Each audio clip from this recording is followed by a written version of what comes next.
pase, pierna derecha, directo al arco, ¡golazo! ¡Golazo!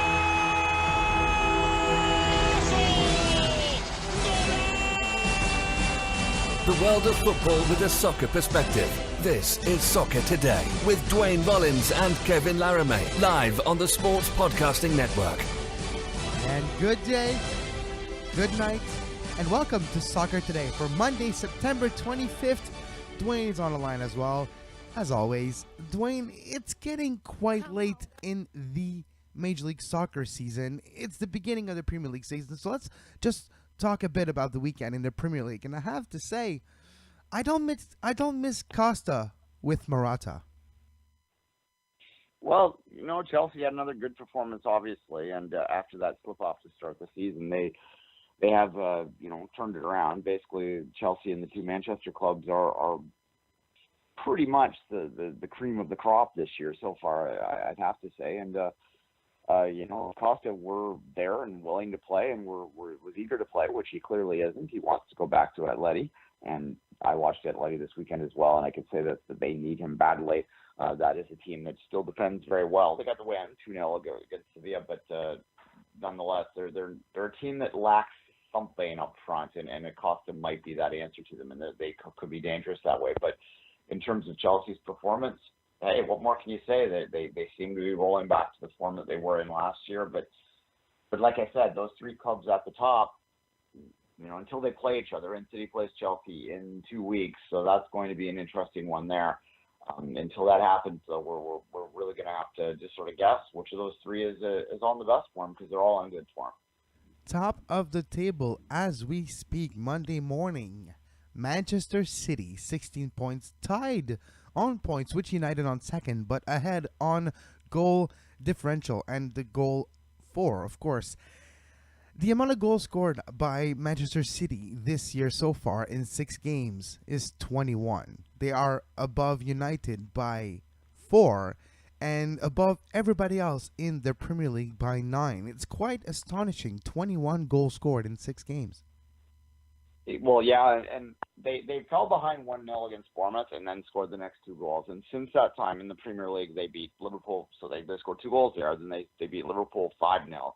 Then they beat Watford 6-0, and then they won Saturday, 5-0 again. So this is against Crystal Palace, of course. So this is just an outrageous goal-scoring record over the last 3 games in the Premier League. You throw in the 4-0 game against Feyenoord in the Champions League, and what you have is a team that is very much on form and very much scoring. The two-pronged attack with Aguero and Jesus is not something that Pep's ever played before. He's never played 2 forwards, but he's adjusted and he's made that formation work for his style, which, that's always kind of been Pep's one criticism. I've heard it before. It's said that Pep's great with plan A, but his plan B has never been particularly good because, he's always just had so much talent that he didn't need a plan B. But it seems with City that he managed to figure it out during the offseason and during the first couple weeks of this season, how to get Aguero and Jesus playing at the same time. And it's really been remarkable, as they say. Like, I can't think of many other times at that level where you see a club score at will, score for fun, score for, F and G's, you know what I mean? Like, it reminds me a little bit of 2012, but this is a crazy form. Kevin, in September so far, City has outscored its opponents 22-1. Let that sink in for a second. 22-1. That's insane. Hey, 22 goals more and they would have been tied. No, but I'm just saying it's a lot of goals. And what is the reason for that? You mentioned the change of tactics. So let's just analyze 6 games here. Let's just analyze 1/8 of the season. We have the 2-striker formation. We have the uneventful beginning of the season for Manchester City in a way that there's no drama, no controversy, there's no Costa story, there's no new players coming in not being happy, there's no battle between 2 of your strikers for taking a free kick, if you know what I'm saying. There's seemed to be a unity in this team. Yeah, no, I agree 100%. And that's something that City's been sort of been suggested in the past that, maybe because they're so rich and they bring the guys in, and et cetera, et cetera, et cetera. A lot of people like to put that narrative that it's just a collection of folks that are just there for the money. But this is a club that, well, when they score, like Aguero in the past had been, guilty of overshooting, of not necessarily using his teammates enough, in my opinion, and many others' opinions. But this year, he's laying the ball off to Jesus for goals, and we're pointing at each other and they're celebrating. And the way that, Raheem Sterling, when he scored the second goal, the way he jumped into David Silva's arms, and these guys have been around, and this is a team that's been together for a while. They brought in, a few new pieces this year, but this core has been there for a while and know each other well for, highs and lows for 4 or 5 years, a lot of that core. And I think it's beginning to show that this is a group that wants and knows how to play for each other. We mentioned Liverpool late last week as being one of the topics this week because we were interested, and that was, yes, pending on the results in the weekend. Yes, they did get the victory, but it wasn't necessarily easy. And Liverpool, even though Coutinho's back and he's been performing okay this weekend, pretty good actually, you still don't have that Liverpool type of, 2 years ago. That's my benchmark, right? When Klopp first got there and you saw all the pieces put in place and you saw that change and you saw like an accelerated growth of results for Liverpool, like, oh wow, it's going to be amazing, and it's not panning out so far. No, it's the same problems. They bought a whole bunch of new defenders too, and it hasn't fixed the situation. Like they won.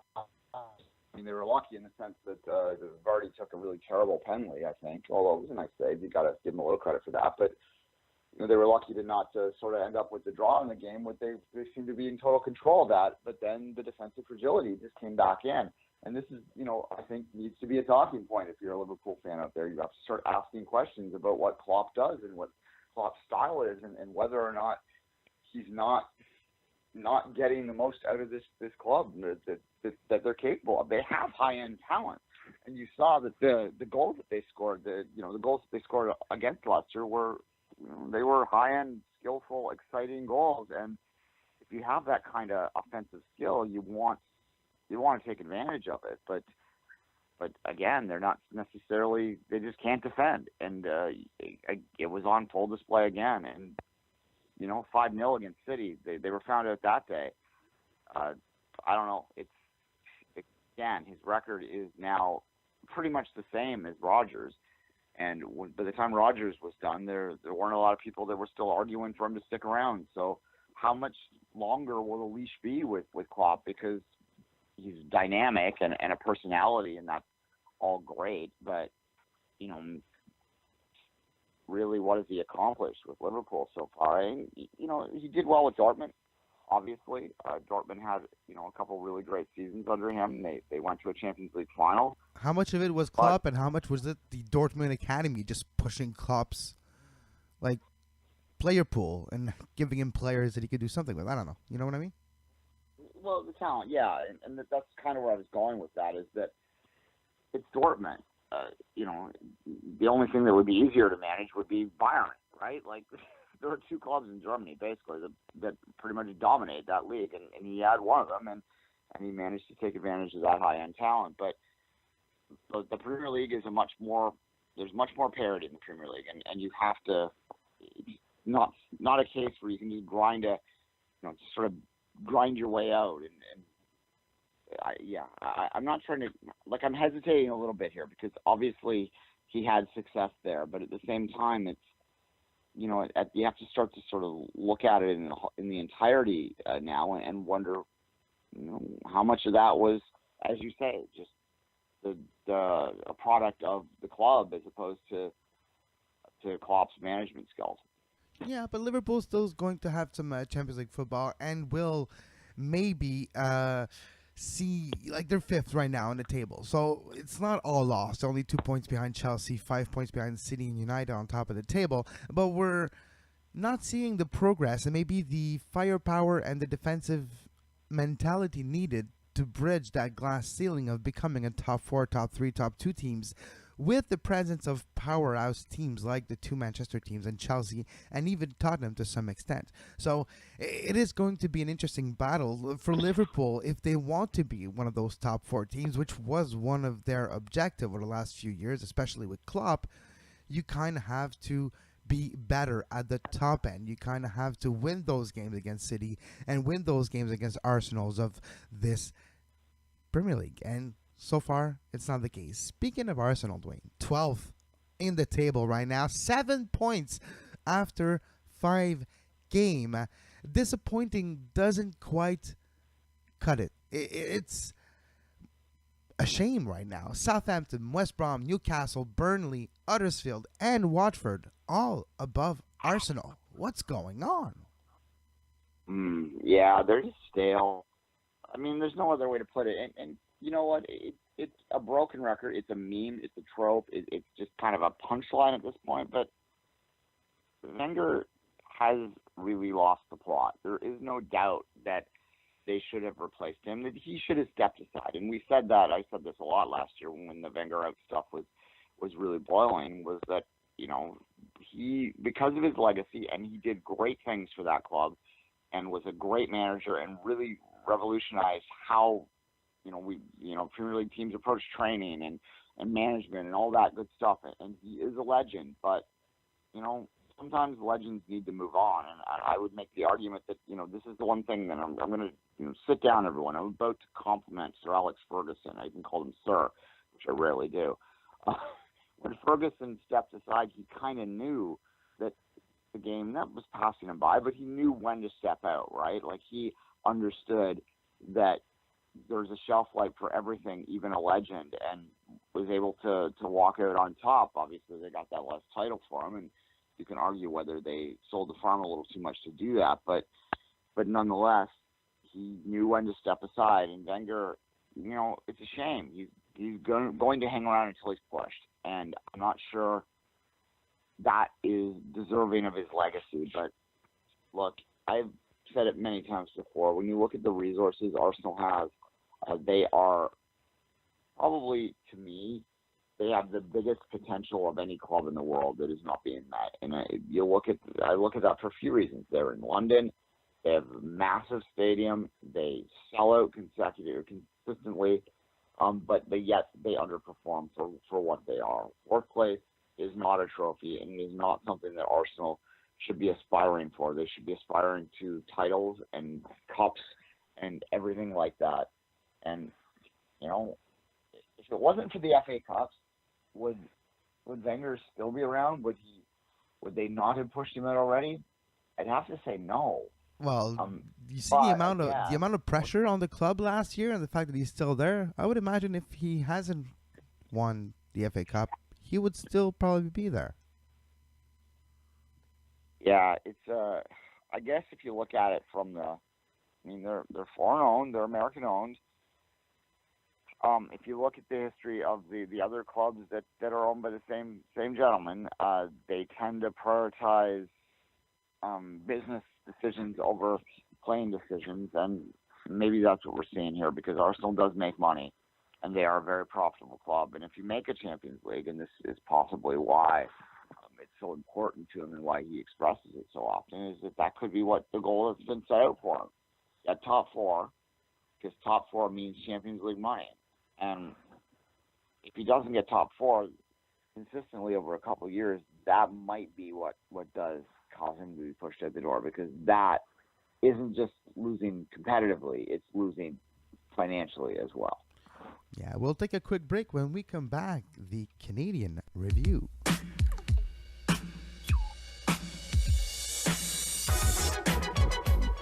You are listening to Soccer Today. Follow us on Twitter at SoccerTodaySPN and like our Facebook page, facebook.com/Sports Podcasting Network. And we're back on Soccer Today. Duane Rollins with myself, Kevin Laramee. Duane, it was an important weekend, an entire week. So let's start with Montreal, because that was the one game with the most direct playoff implication, because Toronto's top of the East, Vancouver's top of the West. Well, it's boring to talk about first-place team. So let's talk about Montreal, because it's never a dull moment with the Montreal Impact. They had a chance Sunday, if they would have beaten Atlanta, to catch New York on points in the standings. And Duane, it's a tough task to beat the hottest team in the league right now at home in an amazing stadium. No, look, the Whitecaps, Mark Weber used to write for the province. He's no longer in journalism, but he still follows the Caps very closely. He tweeted out yesterday that this is the best Whitecaps team he's ever seen in terms of them being set up to be successful in the playoffs. And look, they're following the lead of their Cascadia buddies, right? Like, yeah, all those two years in a row. Sure, but I ask you how difficult it was for Montreal to beat Atlanta at home. Oh, sorry, I was talking about I have Whitecaps in the brain. You know me and the Whitecaps. Can't just get them off the brain. No, the hottest team in the league playing at the stadium. The Impact, that was a tough ask for sure. I don't know, Kevin. Is it done now? We said this before the Toronto game, that they had to. The Minnesota defeat at home last week was costly, and it gave Montreal almost no margin of error. They were more hopeful after a victory against Toronto that it could get a result in Atlanta. They set off a very decent starting 11, trying to continue that momentum gain in Toronto. But one thing is very difficult is Atlanta, the way they react to how you adjust.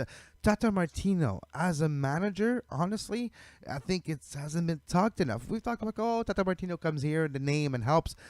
But it's the managing skills this year that have given Atlanta, like in this game where Montreal did have their chances and could have scored. Salazar had a sitter to equalize, and the game would have been different. But Atlanta managed to adjust, and the more the game was going on, the more Atlanta was showing their superiority. No, precisely. And look, Atlanta is playing very well right now. I should say that they're on form. They're very exciting to watch in terms of their ability to get on the front foot. They've got Martinez, a guy that can game break for them. It's a dangerous club. With Toronto, and we'll talk about Toronto in a minute, obviously, whether or not 2 games on the trot losing is something to be worried about, is maybe it is. And if you look at another team that's likely to step up and maybe compete with them to take that title that they seemed destined to get 3 weeks ago or 2 weeks ago, and now maybe not, then Atlanta's primed to do it. The way that they're playing at home, no one's catching Toronto for the Shield. I mean, the magic number is 1 right now, so they will get that. They've clinched the bye, but in the playoffs are a different animal. And as we saw against Montreal, if they have a bad day at the office, it can go poof overnight. But Atlanta, as I said, to get back to them, they have to be, I would say, the other favorites. Because if you think back to when Toronto played them, it was a long time ago, but Atlanta got a draw at BMO Field in the only game they played so far, and we're going to see them play in the last week of the season, so the last week of the season, I should say, and that's going to be a very interesting primer for the playoffs. If Atlanta wins out, gives them 15 points because they got 5 games left, and would put them at 64. So the magic number is 3. Toronto gets 3 points, nobody can catch them. Yes, if they get 1 more point, New York can catch them, but because of the 1 game in hand Atlanta has, there's 2 points. So 65 assures the Shield for Toronto, but you just need 1 not win by Atlanta, and basically Toronto wins the Shield. What I'm interested in, you mentioned a 2-game losing streak for Toronto, so let's go there. It's a tough week for Toronto, but best players have been rested or rehabilitating on their small knocks, if you want to look at it this way. Is it a losing streak? Is it a blessing in disguise, or could it be costly? Could that momentum loss really be coming in a terrible time?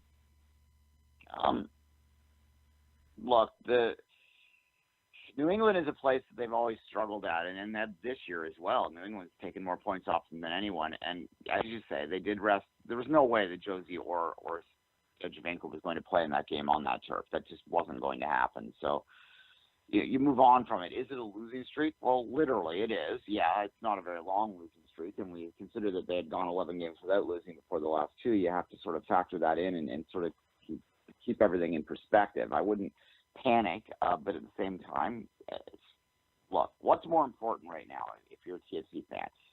You want to win the Shield, and as we've just laid out with the numbers, it is very unlikely that they don't. It would take, a colossal collapse and a colossal streak for that to happen, and, you don't want that too, but I suspect that they'll probably get the win next week because they're going to fight all their players and going to be angry, and they're at home. So I would anticipate that they could get the job done then. There will be a couple opportunities before that where they could clinch, without playing too. What's more important, though? Is it more important to set yourself up for the MLS Cup run, or is it more important to break a points record or to have a streak heading in? I think that the answer that's a rhetorical question in many ways. It's obviously more important for them to set themselves up for the playoffs, and so long as this doesn't continue, 3, 4, 5, they're fine, and we'll continue to watch. It was a weird game on Saturday too. It was, they just couldn't finish. They just didn't have that bite. Just watching the game with those gridiron lines showing through, it wasn't really fun. There's that aspect to it too, and we have this happen twice this weekend. New England it's such a weird place, and if you look at TFC's history, they're from day one. They've had some cruddy results there. It is their bogey team in many, many ways. They have never really played New England well. I don't know why that is. They've had games at Gillette that are just cluster, what. Like, this is not a place that they like to play. And once again,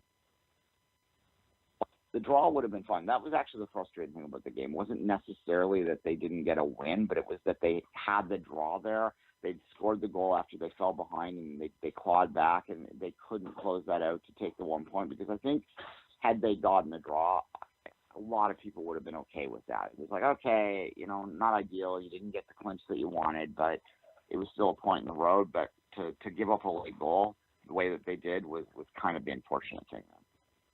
No, it truly was. And what I still take solace looking at Toronto is their firepower wasn't affected by those two defeats, right? They were not playing. They were rested. So they're going to come back full force probably for their next weekend. And you will have the Josies, the Seba, and Vasquez. And Vasquez is a little bit maybe underrated or in the shadow of the other three. But Michael Bradley mentioned how it was unfortunate to play on that field with the gridiron lines. And yes, I've seen it watching the Phoenix Rising game. By the way, way to go, Alexander Rigi. Alexander Rigi is a bit on fire right now with, no pun intended, with the Phoenix Rising. But it happened the same thing too. And we talked about this every year, once a year at least. We talk about, what does it say? Should we move on? Should we just accept the fact that it's going to happen once or twice a year and just make a big fuss out of it? Or should we still complain because it's literally the beautiful game being defaced? Yeah, I think that I don't necessarily get too worked up about the lines, but what I do get worked up is just how crappy that stadium is and how bad of a fit it is for the Revolution and how it holds that team back in so many ways. So, look, should we complain? Yeah, I think we can. Again, playing a game on lines isn't the end of the world, but it does make the product look less professional. And I guess, what are you going to say? Like, he's been an owner from the beginning, but he just is not a good owner now. They don't do enough to promote that team. They are the epitome of MLS 1.0. Yes, they have a few more expensive players now because there's more money to spend, but this is a team that does it on the cheap, that should be a massively huge team in this league. It is a big market with a lot of soccer fans. Boston is a great market for sports, but yet they are an afterthought there. They are a club that barely registers in that market, and that's a shame, and that's the real problem here. If they weren't an original team with an original owner, like, you'd almost be arguing that they should Chivas them and start again once they get a downtown stadium. But obviously that's not going to happen because they're not going to give up the Boston market with their option there. But I don't know. if I was MLS, I'd like rename them the Foxborough Revolution and put a team in Boston, and there you go. Yeah, sure. But what really, I would like the next time we talk to a player, all right, let's make sure we ask him if it does make a difference when they play on the gridiron line. Because I can only imagine myself going closer to the sideline. Oh, wait, it's not my sideline. It's a little further. You know, that second of hesitation just to get your bearing. I'm wondering if it actually affects play, the teams, the players. Yeah, the lines could be confusing if you just do like you say, because it like the out of bounds line for NFL is more narrow, right? Like the football field's, the soccer field's wider, so you have that point where you're like going over the touch line for the NFL, and I'd have to think in the back of your mind, especially at the start of the game, if you're not used to it, if you're European or whatever, it might cause you to hesitate a little bit, and it might affect the game. But the biggest way it affects the game though is just how fast it and how high it bounces and how fast it runs. It just changes the very nature of what you're doing. You're almost playing futsal on it. It's so quick, right? Yeah, it gives you like a bounce back. So when you run, yeah, it's a little different. All right, let's talk about Vancouver. Duane, top of the West. Montero slowly but surely becoming a Vancouver legend and not just a Cascadia legend. What does it say that now, slowly but surely, and the drama's over? Like, we've seen drama in Vancouver before, but what I mean is this club is like slowly starting to shape into a power in the Western Conference and taking advantage of the demise of Dallas, which might miss the playoff altogether after loss this weekend. It is going to be, I think, maybe the best regular season in Whitecaps history, and maybe they will win the Western Conference if things continue. Yeah, certainly they're peaking at the right time. As I said earlier, when I mistakenly started talking about Vancouver, it's they are perhaps the best set-up team in the Whitecaps history. They did finish second in the West once before. We should remember that. That was a good season for them, but they weren't able to convert in the playoffs. The question I have with the Whitecaps is, maybe it's because I don't fully buy into Montero yet as a game breaker. It's whether they have that ability to bust open a playoff series to get it done. They don't defend as well as I'd like. I think that they're a little over-reliant on their home advantage. That would be my criticism of them. But if they finish first in the West, they're going to have home advantage throughout. So, throughout till the MLS Cup final, because the West top team will not be above the East top team. We know that almost. Well, we're doing that for sure, because Toronto has eliminated all the teams in the West now. So they would have to play the MLS Cup final on the road. But look, you have to give them credit. You have to give Carl Robinson credit for what he's done and how he's managed to set this team up. We talked about how maddeningly inconsistent they were early in the season, but, well, they turned that around, and now they are quietly and not just kind of workmanlike getting the job done, and there's nothing wrong with that. I just, again, question whether there's enough of a game breaker there for them to bust open and go on a playoff run. Yeah, no, exactly. It's the playoff when it comes to no tomorrow soccer, especially Major League Soccer. It does bring that type of pressure, no tomorrow type of last grasp, disparity, almost energy. And it is a little different. But I do feel the Whitecaps could be built to work off that pressure with their more simpler and their speed and their technique as well. When you're looking at the Monteros and a young Davies with his pace still hasn't really found his groove after a terrific start. Yes, he's done some great assists lately, but I mean, his responsibilities are becoming a little bit bigger, and it's not just about getting in scoring position and maybe scoring goals. It's about more how he can help the team establish its position in the opponent's territory and then create chances and eventually maybe play and get on the break and get that chance, because they do counter attack very well. So yeah, I do feel Vancouver right now is one of the favorites to win the Western Conference. And can they correlate this with a success in the playoff? I think the bye could go a long way if they do finish first. No, for sure. And that bye is massive, because you don't ever want to play in that knockout game if you can avoid it, because one bad day at the office and it's poof, it's gone in less than a week. it's not much of a playoff experience for them, as both Montreal, Toronto, and Vancouver fans know. They've all experienced it. But again, when I come back to Vancouver, I don't want to belabor it, but when you look at the two Cascadia teams that won the MLS Cup, they had top-end guys. Woodero, Larry, these are guys that are amongst the best in the league, right? Does Vancouver have that? Do they have a guy that you would put in the top 10 in the league? I'm not sure they do, and that might be the difference between them and the other Cascadia teams that did win MLS Cup finals. Is this an era, like say 2009 when RSL can sort of have, top to bottom 11 strong but no superstars and win an MLS Cup?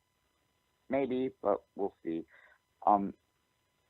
If I had to put if I had to make a short list of favorites, obviously Toronto's in there. I mentioned Atlanta already. I do like NYCFC, but I don't necessarily see them winning the playoffs.